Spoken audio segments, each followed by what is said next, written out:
Welcome. This is our first Sunday school lesson of the year, and last year we were studying the Old Testament, and this year we're going to be studying the New Testament. So today's lesson is going to be a review and a transition. We're going to talk about three stories from the Old Testament. You can think of it kind of as a play in three acts. And we're going to get ready for the New Testament and start to see what we can expect to learn from the New Testament. Now, if you're teaching little kids like I am, then you might want to start by talking about patterns, because we're going to be looking for patterns in the stories that we do. And these patterns, you might even want to start with blocks, like a red block, a blue block, a yellow block, a red block, a blue block. What do we expect next? Well, of course, we know we expect a yellow block, and sometimes you can leave out maybe a block in the middle so that we can see what might be missing in a pattern. God likes to teach us through patterns. You notice a lot of repeated ideas and themes in the Bible. And I think God does this because we're so stupid, and He's preparing us and preparing our minds for what He has in store. So with that, let's begin. Think of it as a play in three acts covering pretty much the whole Old Testament. We're going to start in the beginning in the book of Genesis. We start with creation, and God created the sun and the moon and the stars, and God created the land and the seas, and God began to fill these things up. Well, He filled up the air with birds, and He filled up the seas with fish and with bigger fish, and He filled up the land with plants like trees with their fruit in them, and grasses and flowers and animals. I'm going to draw a kitty cat and maybe like a ladybug. And last but not least, God made people. He made a man and a woman, and God looked and God saw that everything He had made was very good, and it was a wonderful place to live. So the man and the woman were happy. They had a beautiful home called the Garden of Eden, and they only had one rule, which was they could not eat the fruit from the tree of the knowledge of good and evil. But the serpent came, and he tempted the woman, and she ate the fruit, and she gave it to her husband, and he ate. And God said, "Because you have done this, you can no longer live in your beautiful home." The man and the woman had to go live somewhere else, and they were very sad, and they could no longer go near the tree of life. God sent a fiery angel to keep them out, and I'm not going to attempt to draw a fiery angel. I'm just going to draw kind of a campfire here to show that they can't get back, and we could maybe put something that looks maybe like a barbed wire fence to remind us that they can't get back. The man and the woman had to leave their beautiful, happy home, and they had to go live somewhere that was very unhappy. But that's not the end of the story. Now we move on to Act 2. The man and the woman went on, and they had children, and their children had children, till there were quite a lot of people. And God decided that He would do things a little bit differently, and He would pick one man and his wife to be His people. This was Abram and Sarah.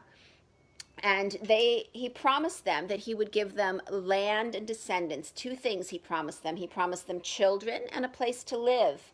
And in the course of time, they did have a son, and their son had sons, and they had sons, until there were quite a lot of them, and they had gotten what God promised them of descendants, and that made them happy. And they didn't have a completely nice home, but by the time Abraham died, he had some land. He had actually bought a cave to bury his wife Sarah in when she died, and that the rest of the family could be buried in when they died. So they were pretty happy because they did have the beginning of God's promises.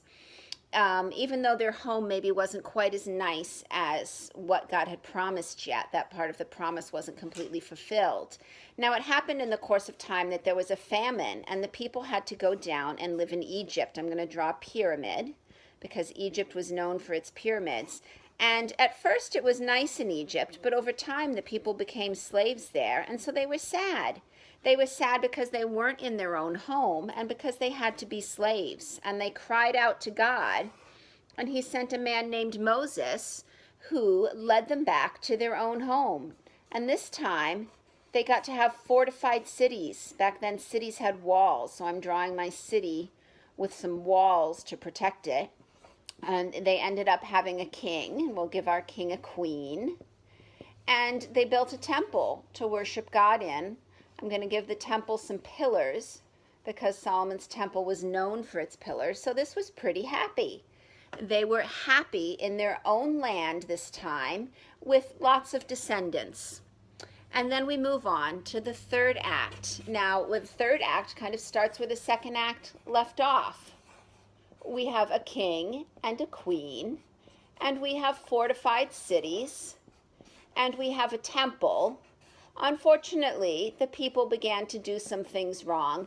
They actually made a second king because they couldn't get along and agree on one king, and they began to worship idols. In particular, they worshiped some golden calves, and they worshiped God in wrong ways in other ways. So God got mad, and he sent the Babylonians, who destroyed their temples and their walls. These are bricks, where before we had buildings that were all one piece. When the Babylonians came, they destroyed everything, and now there's just piles of bricks and everything was ruined, and the people had to go live in Babylon, and they were away from home, and they were sad again. The Bible tells us that they were so sad that they didn't even want to sing psalms, and they took their harps and they hung them up on trees, and they refused to sing. But again, they prayed to God, and he delivered them, and he brought them back out of Babylon and allowed them to go back home. And there they could rebuild their city walls, and they could rebuild the temple to worship God in. Fortunately, they had gotten a little smarter, and they did not rebuild their idols, but they could go back and live in their own land. And this made them happy again. So those are the three acts of our story. Now I want you to look at all of these three, and I want you to ask, what pattern do you see and what's missing? And you might want to give your students a little bit of help, especially if they're younger.